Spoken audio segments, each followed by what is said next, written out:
Hi Cancer, welcome to your May 2022 astrological forecast. So the month starts off with Mercury in Gemini, which turns retrograde on the 10th and falls back into Taurus on the 22nd retrograde. Okay, so if you have anything to do, you might want to get that taken care of now. Okay, where you have Mercury in your chart is your 12th house.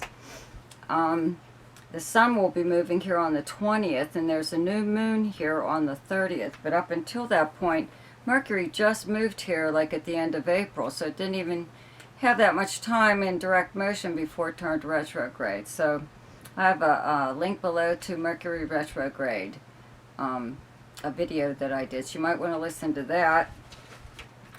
Anyways, this is going on behind the scenes in your 12th house of secrets and confidences, and actions taken by you or someone else behind the scenes. Okay, so with the sun will be moving here. It's not there just yet. It is in your 11th house of friends. Okay, friends and groups that you belong to, the group or gang, whatever that you hang out in, but any kind of organization that you belong to and where you would normally go to hang out.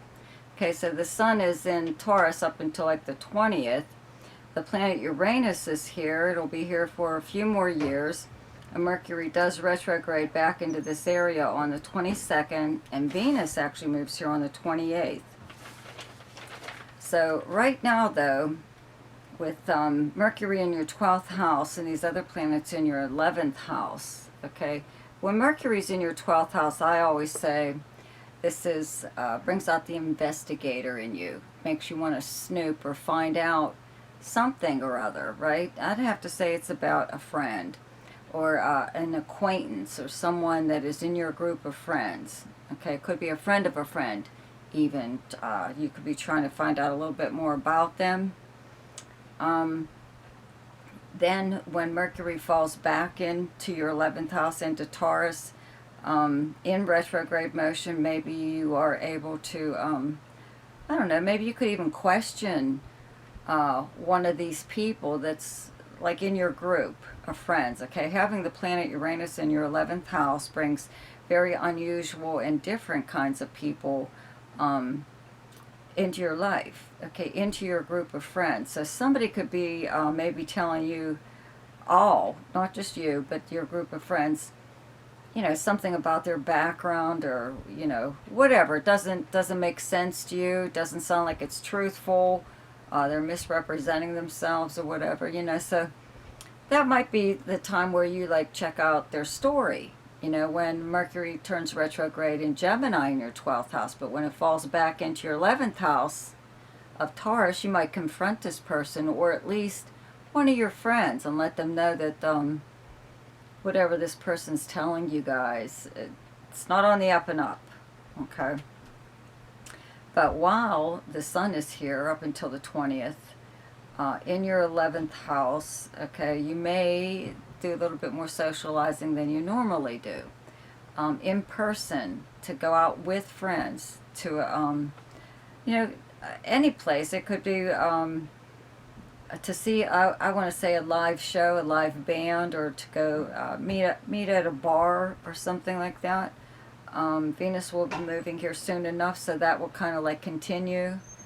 But if you don't go out at all, this just means that sometimes you have an increase in online activity, because this is an internet house, also social media.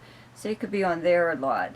And maybe that whole thing too about someone misrepresenting themselves, okay? Maybe that's what it is. It's someone online, and what a surprise, huh? Please. How many people misrepresent themselves online? Obviously, way too many. So maybe that's what this is there's someone saying they could even be like a fake account, maybe. Maybe someone friended you that but they're doing it under another name. Okay, it's a fake account, but they're friends with you. So, I don't know, I guess they want to keep their eye on you for some reason, or I don't know why they don't want you to know who they are. Okay, so anyways, The month does start off with Mars still in Pisces in your ninth house. Okay, till the 24th it's there, right? And Jupiter is still there to the 10th. And Neptune, of course, is still there, right? So Jupiter in your ninth house of long distance travel does make you want to actually do something like that. You know, this is usually the trip of a lifetime, especially ninth house is foreign countries, foreign people, cultures. So maybe, you know, you, whatever, maybe you were able to take a trip, let's say, to another country, but if you weren't, you know, you were able to explore in other ways rather than travel. Actually, Jupiter moves into Aries on the 10th, into your 10th house of your career. And that's so I wouldn't be surprised if maybe you were learning something while Jupiter was in your ninth house. You were taking a class. It could be something that was necessary for your job, your new position. When Jupiter moves into your 10th house in Aries, Jupiter in the 10th house usually denotes promotion of some kind or a different job or something or other. And a lot of times, though, it requires travel. So you may get a new position or a completely new job. You know, when from the 10th on, all those possibilities are there. But for now, with these planets still in your ninth house, okay, you know, it is long distance travel and communications. Okay, with Mars still here, you know, you could be, I don't know, in contact with quite a lot of people who are in another country or just from a different background than yours, one or the other. This is also, the ninth house is also the house of legal matters. So maybe you are, especially with Mars here, really looking into something like that, especially if it's in regards to, let's say, something that's yours, something that was supposed to be yours or excuse me, is really yours, but you're having to fight for it. It's just due to this. You have Saturn in your 8th house, okay, where you have Aquarius, and Saturn's in Aquarius right now, and 8th house is legacies and inheritances and other things, though. It's insurance payouts and legal settlements. So maybe that's what's going on here, is you do have something like that coming to you, a legal settlement or inheritance of some kind, and you're having to like kind of like put pressure on it or something. And that having that Mars here really helps. Having Jupiter here helps even more, but Mars keeps up the activity, the brazenness of it all, I guess, you know, your boldness and going after what's rightfully yours.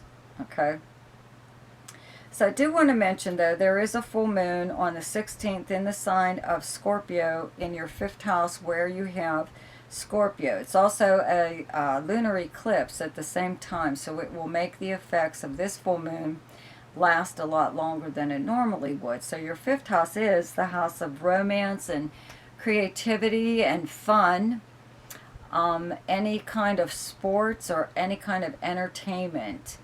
It's children, but it's a big like romance and speculation and gambling house, okay? And it is directly across from your 11th house of Taurus, where, you know, we were talking about your friends and being all social and stuff, you know? So, you know, something like that could happen when I was talking about maybe confronting a, you know, a person that's in your group of friends. Maybe they're not your friend, but they're a friend of a friend, okay? Maybe something could come out at that time. The 5th house being the house of parties, okay? So maybe something like that actually happens at a party where you do find out something about this person or someone that you were inquiring about. And it is in regards to, let's say, like it could be a romantic relationship or some kind of creative project they're involved in with someone else. You know, it could be like a group, like a band or something like that. That, you know, it could be what you're trying to find out with this whole Mercury in your 12th house thing in Gemini. Okay, the investigator. could find out around then. Okay. But anyways, back to, okay, Jupiter moves into Aries on the 10th. Venus starts off in Aries on the 2nd, and then it moves into Taurus on the 28th. And then Mars, though, moves into Aries on the 24th. So you have all these planets in your 10th house of your career and your public life. It's how you're known by reputation, professionally and personally. It's how people view you publicly and speak about you publicly. But it's like more like your career, okay, or how you're known. But even if you're retired or you don't work at all, you still have some kind of reputation. So this is an elevation in status in some way or other with Jupiter here, okay? Brings you possibilities to break into a new line of work even, or break out on your own with your own business, or just actually getting an awful lot of attention, especially with Venus here. Like I always say, when Venus is in your 10th house, it's almost like having it in your first house or in your own sign, okay? Because the public is viewing you like you are, absolutely gorgeous. They're like interested in anything that you do or say, okay? Venus is having that appeal. It's drawing people to you, okay? Now Jupiter here at the same time, it just brings a lot of like really, really good luck, especially with this Mars here also, even though, all three planets will be just for a few days all together in Aries, okay, because you have to remember that Venus moves on the 28th into Taurus. So, I mean, this is almost like dumb luck or whatever. These planets lining up. It's called a stellium when there's three planets together, okay, in a zodiac sign other than your own sun sign, okay? So, whatever your reputation is, I mean, you're a water sign, a Cancer and everything, and, no one really, like, views you as, like an Aries, but that's kind of like what this is. You're being perceived as being like this really bold and, I don't know, dynamic kind of person, and not this, caring, soft-spoken water sign that people like try to lay on Cancer people. You know what I mean? The water signs, the Zodiac, waters them down, their personalities, okay? That's what it is. The fire signs are the ones that are all out there, go-getters and stuff, according to astrology, but that's not really true, okay? So you have all these planets in your 10th house of, like, look at me and out of my way, and, I want this and I'm going to get it. And that's pretty much what this is. You are getting a new position or creating one for yourself. Or, like I said, even if you don't work at all, there's some kind of status that you've elevated yourself to a new level. Okay, people are talking about you. You're getting a lot of publicity, a lot of press. Okay. But this new moon on the 30th in Gemini in your 12th house, new moons bring new beginnings, right? So there could be something that I would have to say that it's a project of some kind that you're working on your own.